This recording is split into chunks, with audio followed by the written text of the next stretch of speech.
Okay, so this is a fantastic red typewriter. It's a 1964 Smith Corona Classic 12. No, the original color is not red, but we sure love painting them red, and so does everybody else. The Classic 12 is a fantastic manual typewriter. If you are looking for a easy to use typewriter, reliable, affordable, I mean, the Classic 12 is one of the best, I think, manual typewriters that's in a really affordable price range. So, but anyway, so I'm going to show you how to work this, and I'm going to do a typing demo. And if you want to skip to the end to see my overview of it, because a lot of you say that my things are too long, but I want to be thorough so that if you have one, you know how to use it, or if you're looking at purchasing this one, you know everything about it. So if you want to skip to the end and hear my recap and who I recommend it for, then please feel free to do so. Okay, so let's go ahead and get started.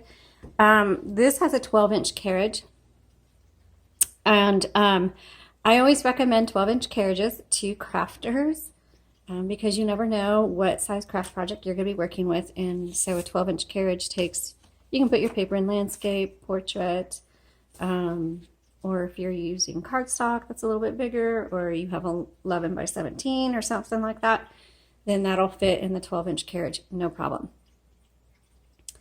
So your paper is going to go right here against this ruler that you see, and you can set your margins by pressing and dragging. This right here is a paper holder if you don't want your paper to flop over. To release the carriage, to move it, there's a release handle behind each knob. You just pull that in. That releases it. You can also release it using this little metal piece down here, depending on how you like to use your fingers. Okay, and then you can release the paper. This releases the tension. You'll see another metal ruler bar type thing down here. That just releases the tension on the paper in case it's like really crooked and you need to adjust it. I'm going to move this over here.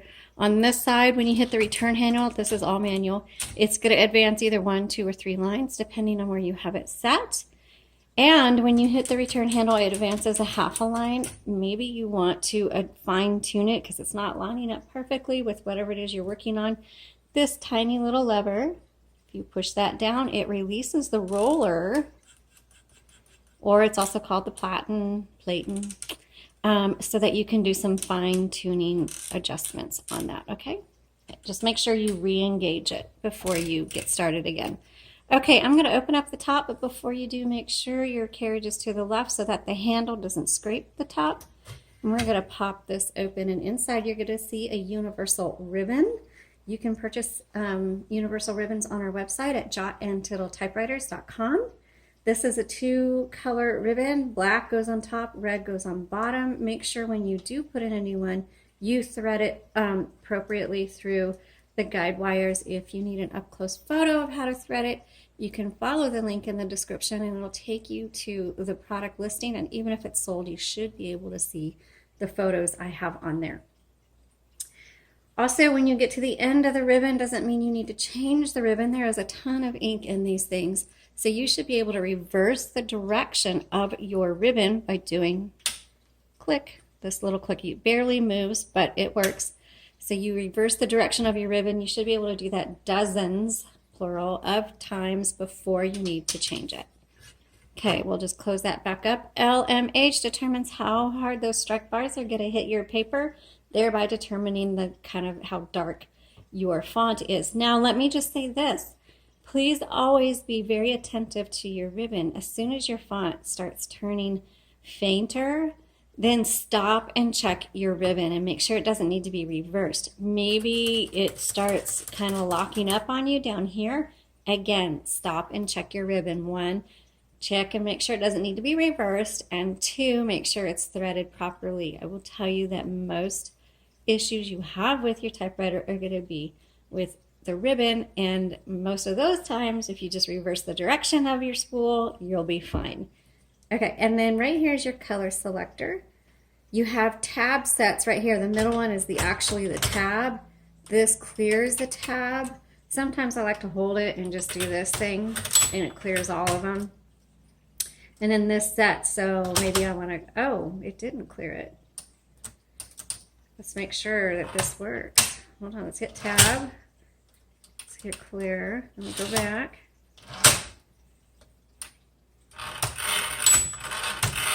Go back a couple of times. Let's go back.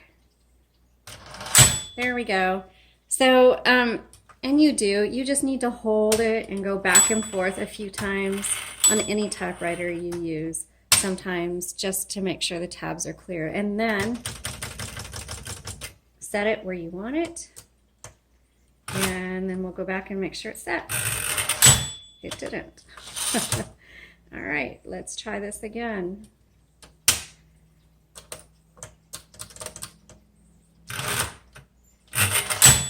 All right, so the tabs do not work on this typewriter, and you may want to fiddle around with it. So good thing to know. I didn't check the tabs before the video, but hey, now we know the tabs don't work on this typewriter. Okay, this also has a half space, regular space, power space. Before I hit the power space, I always put my hand here because sometimes it releases the carriage like that. So the power space does not work on this, and that's actually a very common issue with these manual typewriters. So that was a perfect example of why you want to put your hand here, because when it flings over, that's just really hard on the carriage. Plus, if you have a mug or a vase there, it breaks it. Not like I would know or anything like that. So, okay, let's go ahead and do our typing demo. All right, I'm going to bring the paper guide in to about here. And that just helps you thread it in straight and consistently if you're doing a multi-page project. So, hey, I got it nice and straight.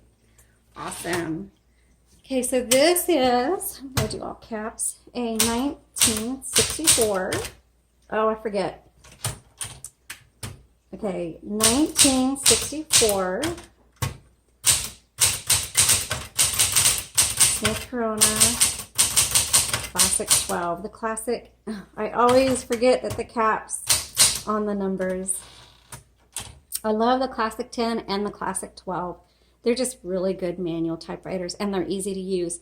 So even if you have kids, a Classic 10 or 12 is going to be really good for kids.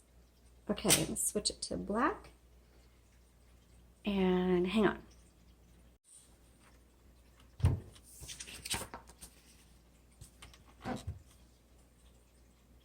Okay, so for our typing demo, we're just going to take the paper and we're going to thread it in right here. And I moved the guide, the paper guide over a little bit just to help me load it straight. And if you're using a multi-page project, it helps you be consistent. Now that came out crooked. So what you want to do is release the tension and adjust your paper.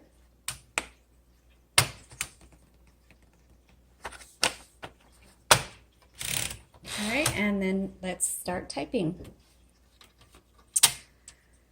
Okay, so this is a 1964 Smith Corona Classic 12. Oh, and I always forget the shift lock on the numbers doesn't.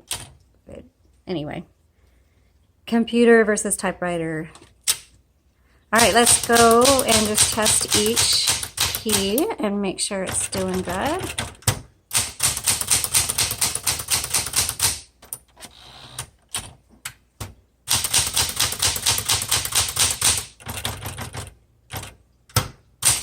Oops, wrong line.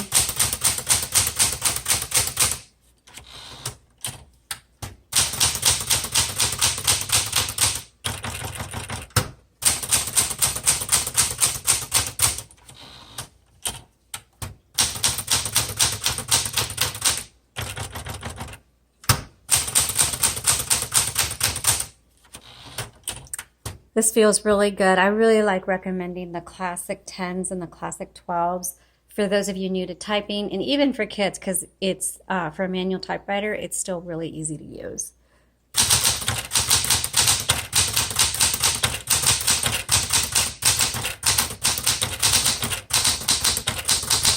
This type's really nice. It's nice and clean feeling.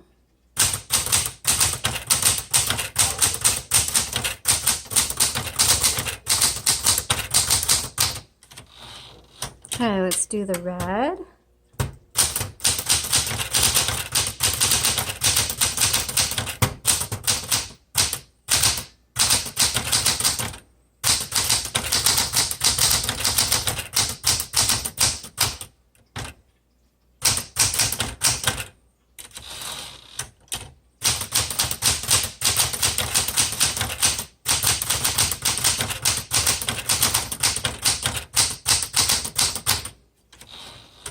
All right, I love this. It's, I'm just gonna say here, it types, oops, I hit the, let's do backspace. It types very well.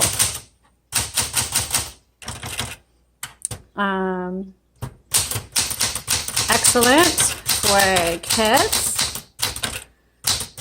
newbies, or someone looking for backspace again, reliable, good working manual typewriter. Plus it's, oops, red. All right, thanks for watching. I hope you loved this. Thanks for checking out the links in our description below. Be sure to subscribe and have a blessed day.